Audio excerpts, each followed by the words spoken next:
So somebody asked about the mechanisms of the development of hypertensive changes in the eye and the brain. And hypertension is obviously elevated blood pressure. That elevated blood pressure is going to be felt by the blood vessel.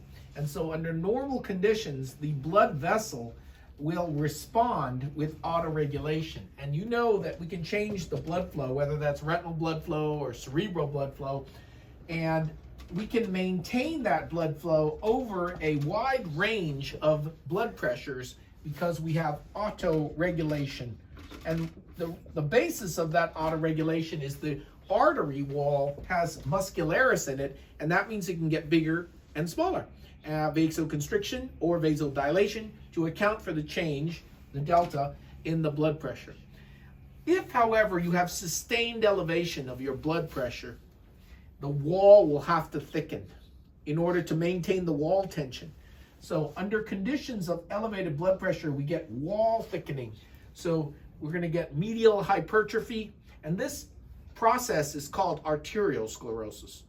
In addition, the damage that's occurring in the inside at the endothelial level will lead to atherosclerosis, and that will cause the lumen to narrow. So we've got both wall thickening and luminal narrowing from the combination of atherosclerosis and arteriosclerosis on the arterial wall. And if you leave it there long enough, you'll lose the autoregulatory capacity because that is based on the ability to vasoconstrict and vasodilate. And so that loss of regulatory activity and the damage to the endothelium is much like the diabetes. Once you break that blood-retinal barrier, the hemorrhages, the exudates, and the ischemia is going to produce cotton wool patches, which are small neurofibrillary infarctions. So damage to the endothelium and wall thickening are what we see in the retina, and we have different stages for this. The different stages are different grading scales, but a common one for hypertensive retinopathy 1, 2, 3, 4.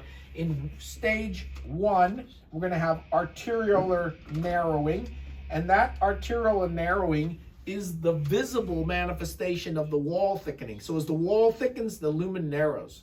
That's stage 1 hypertensive retinopathy. In stage 2, we get AV nicking, and the artery and the vein share a common adventitial sheath.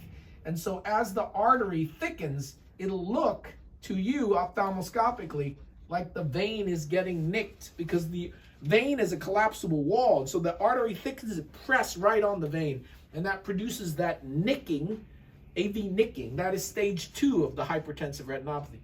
Once you get the endothelial damage and the damage to the blood-retinal barrier, then you've got the hemorrhages and the cotton wool patches, and that level of ischemia produces retinal vascular changes that we can see as grade 3 hypertensive retinopathy. And then finally, if you have autoregulatory failure at the optic nerve head, you'll get optic disc edema. So when we have a blood pressure that's markedly elevated, say a 200 systolic or whatever number you want to choose, 190, whatever, what we're looking for is end organ damage, and the end organ that we're looking at in the eye is brain. And so therefore the cut point for malignant hypertension, a hypertensive emergency, is grade 3 or grade 4 hypertensive retinopathy. If we just see grade 1 or grade 2, that's a hypertensive urgency. They still need to go see somebody, but emergency means to come to the hospital, and we're going to lower their blood pressure slowly, usually no more than 25% in the first 1 to 8 hours, because when you have chronic hypertensive, this autoregulatory curve is shifted to the right. And that means if we lower this person to a pressure that you think should be in the normal range, it actually might be on the steep curve, a steep part of this autoregulatory failure curve. And if you lower their blood pressure too quickly, they'll get a stroke. And so grade 3, grade 4, dangerous. Please lower the pressure slowly rather than quickly so that you can avoid the ischemic complications. The mechanism of hypertension is basically the law of Laplace. The pressure is increasing, and therefore the wall tension must increase, and that's going to lead to a reduction in the radius because of luminal narrowing, wall thickening. This will follow arterial narrowing, AV nicking, blood-brain barrier disruption, hypertensive retinopathy 3, and autoregulatory failure at the disc causing disc edema. Grade 4 hypertensive retinopathy.